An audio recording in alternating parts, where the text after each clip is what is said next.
ಧ್ಯಾಯೇದ್ ಆಜಾನುಬಾಹುಂ ಧೃತಶರಧನುಷಂ ಬದ್ಧಪದ್ಮಾಸನಸ್ಥಂ ಪೀತಂ ವಾಸೋವಸಾನಂ ನವಕಮಲದಲ ಸ್ಪರ್ಧಿನೇತ್ರಂ ಪ್ರಪನ್ನಂ ವಾಮಾಂಕಾರೂಢಸೀತಾ ಮುಖಕಮಲವಿಲಲ್ಲೋಚನಂ ನೀರದಾಭಂ ನಾನಾಲಂಕಾರದೀಪ್ತಂ ದದತ ಮುರುಜಟಾ ಮಂಡನಂ ರಾಮಚಂದ್ರಂ ಕೂಜಂತಂ ರಾಮರಾಮೇತಿ ಮಧುರಂ ಮಧುರಾಕ್ಷರಂ ಆರುಹ್ಯ ಕವಿತಾ ಶಾಖಾ ವಂದೇ ವಾಲ್ಮೀಕಿ ಕೋಕಿಲಂ.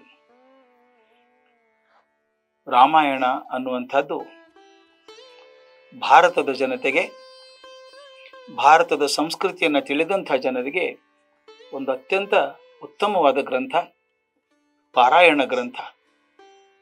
ತಮಗೆಲ್ಲ ಗೊತ್ತಿರೋ ಹಾಗೆ ಗ್ರಂಥವನ್ನು ಪಾರಾಯಣ ಮಾಡೋದು ರಾಮಾಯಣವನ್ನು ಮಾತ್ರ ಎಷ್ಟೋ ಮನೆಗಳಲ್ಲಿ ಈಗಲೂ ಪಾರಾಯಣ ಮಾಡ್ತಾ ಇದ್ದಾರೆ, ಪ್ರತಿನಿತ್ಯ ಹೇಳುವವರು ಇದ್ದಾರೆ. ಹಾಗೆ ಒಂದು ಅತ್ಯಂತ ಪವಿತ್ರವಾದ ಗ್ರಂಥ. ಕುಮಾರವ್ಯಾಸ ಹೇಳಿದ, ತಿಣಿಕಿದನು ಫಣಿರಾಯ ರಾಮಾಯಣದ ಕವಿಗಳ ಭಾರದಲ್ಲಿ ಅಂತ.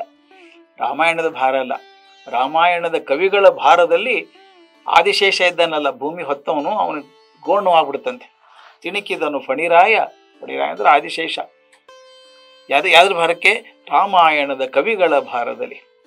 ಕುಮಾರವ್ಯಾಸ ಹೇಳಿ 700 ವರ್ಷ ಆಯಿತು. ಅಂದರೆ 700 ವರ್ಷಗಳ ಹಿಂದೆ ಅಷ್ಟೊಂದು ರಾಮಾಯಣಗಳಿತ್ತು ಅಂತಾಯ್ತು. ಈಗ ಎಷ್ಟಿದ್ದಾವೋ ಇನ್ನೂ ಜಾಸ್ತಿ ಇರಬೇಕಲ್ಲ. ನನಗನ್ಸೋ ಮಟ್ಟಿಗೆ ಪ್ರಸಕ್ತ ಕಾಲದಲ್ಲಿ ನೋಡಿದರೆ ಫಣಿರಾಯ ತಿಣುಕುವಷ್ಟು ರಾಮಾಯಣ ಇವತ್ತೂ ಇದ್ದಾವೆ. ಆದರೆ ಎಲ್ಲಕ್ಕೂ ಮೂಲವಾಗಿರುವಂಥದ್ದು ವಾಲ್ಮೀಕಿ ರಾಮಾಯಣ. ಬಹಳ ಮುಖ್ಯ. ಇದು ಶಿರಪ್ರಾಯವಾದಂಥದ್ದು, ಮುಕುಟಪ್ರಾಯವಾದಂಥ ಗ್ರಂಥ ಅಂತ ಹೇಳ್ತೀವಿ. ನಮ್ಮ ಹಿರಿಯರೆಲ್ಲ ರಾಮಾಯಣವನ್ನ ಕಾವ್ಯ ಅಂತೆ ಭಾವಿಸಿದ್ದು. ರಾಮಾಯಣ ಇರೋದೇ ಕಾವ್ಯದಲ್ಲಿ.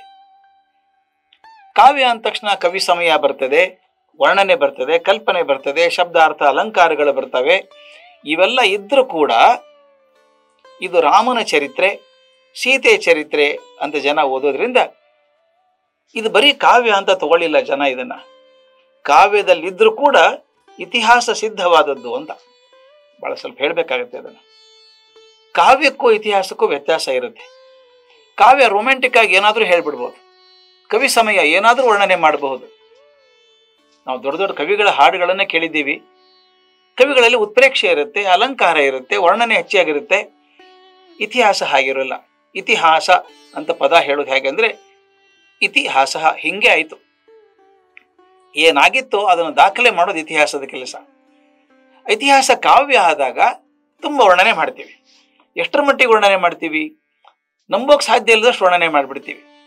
ಅವನು ಗರ್ಜನೆ ಹಾಕಿದರೆ ಇನ್ನೊಂದು ಪ್ರಪಂಚ ಕೇಳಿಸೋ ಹಂಗಿತ್ತು ಗರ್ಜನೆ ಅಂತ. ಅವನು ಬಾಣ ಬಿಟ್ಟರೆ ಬಾಣದ ಠೇಂಕಾರಕ್ಕೆ ಸ್ವರ್ಗಗಳ ನಡಿಗೆ ಹೋದವು ಅಂತ.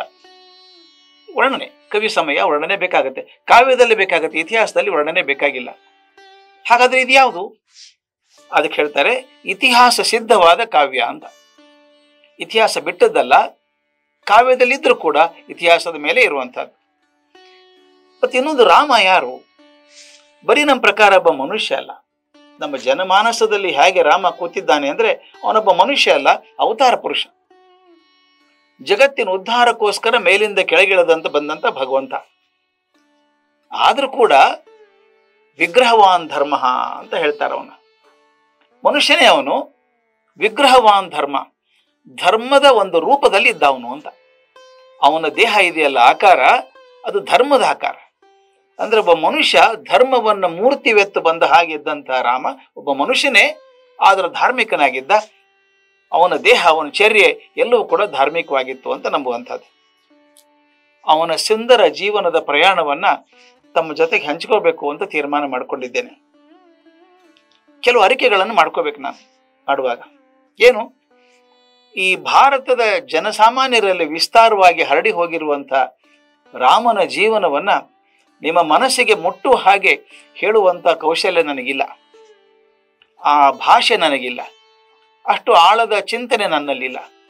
ಆದರೂ ಕೂಡ ರಾಮನನ್ನ ನನ್ನ ಮಟ್ಟಿಗೆ ತಿಳ್ಕೊಂಡವರು ಅಥವಾ ನನಗೆ ಸ್ವಲ್ಪ ಕಮ್ಮಿ ತಿಳ್ಕೊಂಡವರಿಗೆ ಮುಟ್ಸೋದಕ್ಕೆ ಪ್ರಯತ್ನ ಮಾಡ್ತೀನಿ. ಇದು ಪಂಡಿತರಿಗೆ ಮಾತ್ರ ಮಾಡಿದ್ದಲ್ಲ, ಸಾಮಾನ್ಯ ಜನಂಥವರಿಗೆ ರಾಮ ಅಂದ್ರೆ ಯಾರು ಅಂತ ತಿಳ್ಕೊಳ್ಳೋಕೆ ಪ್ರಯತ್ನ ಮಾಡೋಣ ಅಂತ ಮಾಡಿದ್ರು. ಮುಖ್ಯವಾಗಿ ನಾನೇ ಇನ್ನೊಂದು ಸಲ ರಾಮಾಯಣವನ್ನು ಚೆನ್ನಾಗಿ ಅರ್ಥ ಮಾಡ್ಕೊಳ್ಬೇಕು ಅಂತ ಮಾಡಿದಂಥ ಪ್ರಯೋಗ ಇದು. ಇನ್ನೊಂದು ವಿಷಯವನ್ನು ಹೇಳ್ಬಿಡ್ಬೇಕಿಲ್ಲಿ. ರಾಮಾಯಣ ದೀರ್ಘವಾದಂಥ ಕಾವ್ಯ, 24,000 ಶ್ಲೋಕಗಳಿರುವಂಥ ಕಾವ್ಯ. 24,000 ಶ್ಲೋಕಗಳನ್ನು ಎಲ್ಲವನ್ನೂ ಹೇಳಬೇಕಾಗಿಲ್ಲ, ಮುಖ್ಯವಾದದ್ದನ್ನು ಹೇಳ್ತಾ ಹೋಗಬೇಕು. ಇಷ್ಟಾದರೂ ಕೂಡ ಅದು ಅನೇಕ ದಿನಗಳನ್ನು, ಅನೇಕ ತಿಂಗಳುಗಳನ್ನು ತಗೊಳ್ಬೇಕು. ಅದಕ್ಕೆ ನಾನು ಮತ್ತೆ ರಾಮನ ಮೊರೆ ಹೋಗಬೇಕು, ಅದಾಗುವಷ್ಟು ಕಾಲ ಎಲ್ಲರಿಗೂ ಆಯುಸ್ಸು ಆರೋಗ್ಯ ಕೊಡಪ್ಪ ಅಂತ ಕೇಳ್ಕೋಬೇಕು. ಅವನ ಕೃಪೆಯಿಂದಾಗಿ ಈ ರಾಮಾಯಣ ಮುಂದೆ ಹೋಗಬೇಕಾದಂಥದ್ದು. ಹಿಂದೆ ರಾಮಾಯಣದ ಕಥೆ ಎಲ್ರಿಗೂ ಗೊತ್ತಿತ್ತು. ಹಳ್ಳಿಲಿರುವಂಥ ರೈತ ಕೂಡ ಹೇಳ್ತಿದ್ದ, ಏನಪ್ಪ ರಾವಣ ಹಂಗೆ ಮಾಡ್ಬೇಕಾ, ಸೀತಮ್ಮನ ಹಿಂಗೆ ಮಾಡ್ಬೇಕಾ, ರಾಮ ದೊಡ್ಡವನಪ್ಪ, ರಾಮ ದೇವರು, ಆಂಜನೇಯ ಹೀಗೆ. ಪ್ರತಿಯೊಬ್ಬರಿಗೂ ಅನಕ್ಷರಸ್ಥರಿಗೆ ಕೂಡ ರಾಮಾಯಣ ಚೆನ್ನಾಗಿ ತಿಳಿದಿತ್ತು. ಆದರೆ ಈಗ ಹಂಗೆ ಹೇಳೋಕೆ ಆಗ್ತಾ ಇಲ್ಲ ನನಗೆ. ದುರ್ದೈವ ನಮ್ಮ ದೇಶದ್ದು. ಬಹಳ ಜನಕ್ಕೆ ರಾಮಾಯಣ ಗೊತ್ತಿದೆ ಅಂತ ಹೇಳಾರೆ ನಾನು. ಕೆಲವೊಂದು ಮಾತು ಕೇಳಿರ್ಬೇಕು, ರಾಮ ಸೀತೆ ಕೇಳಿದ್ದಾರೆ, ಆಳವಾದ ರಾಮಾಯಣ ಗೊತ್ತಿಲ್ಲ, ಬಹಳ ಜನಕ್ಕೆ ಗೊತ್ತಿಲ್ಲ. ಅದ್ರಲ್ಲಿ ನಮ್ಮ ಹುಡುಗರೆಲ್ಲ ಇಂಗ್ಲಿಷ್ ಮೀಡಿಯಂ ಶಾಲೆಗೆ ಹೋದವರು ಕನ್ನಡ ಓದೋದಕ್ಕೆ ಬರೋದಿಲ್ಲಲ್ಲ. ಮಾತಾಡೋಕೆ ಬರ್ಬೋದು, ಅರ್ಥ ಆಗ್ತಾ ಮಾತಾಡಿದರೆ, ಆದರೆ ಅವ್ರಿಗೆ ಓದೋಕ್ಕಾಗಲ್ಲ. ಅದು ಅಲ್ಲದೆ ಬಹಳಷ್ಟು ಜನ ಸಂಸ್ಕೃತದಿಂದ ವಂಚಿತರಾಗಿದ್ದೇವೆ. ನನಗನ್ಸ್ಬಿಟ್ಟಿಗೆ ಬಹುಶಃ 2%, 5% ಜನಕ್ಕೆ ಸಂಸ್ಕೃತ ಅರ್ಥ ಆಗ್ಬೋದು. ಆದರೆ 95ರಿಂದ 98% ಜನರಿಗೆ ಸಂಸ್ಕೃತ ದೂರದ ಭಾಷೆ ಆಗ್ಬಿಟ್ಟಿದೆ ಈಗ, ದುರ್ದೈವ. ಹಾಗಾದ್ರೆ ವಾಲ್ಮೀಕಿ ಅವ್ರನ್ನ ಮುಟ್ಟೋದು ಹೇಗೆ?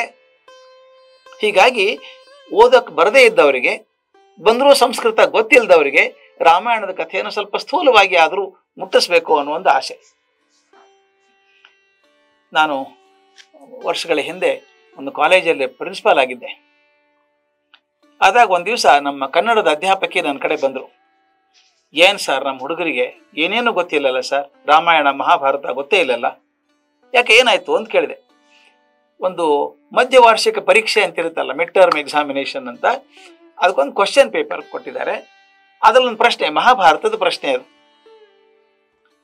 ಆ ಹುಡುಗಿ ಬರೆದ ಉತ್ತರ, 2ನೇ BA ಹುಡುಗಿ, ಅದು ಕನ್ನಡವನ್ನು ತಗೊಂಡಂಥ ಹುಡುಗಿ, ಅಂದರೆ ಆಪ್ಷನಲ್ ಕನ್ನಡ ತಗೊಂಡಂಥ ಹುಡುಗಿ ಬರೆದಿದ್ದಾಳೆ, ಭೀಷ್ಮನ ಹೆಂಡತಿಯಾದ ದ್ರೌಪದಿಯು, ಭೀಷ್ಮನ ಹೆಂಡತಿಯಾದ ದ್ರೌಪದಿಯು ಅಂತ ಬರೆದಿದ್ದಾಳೆ.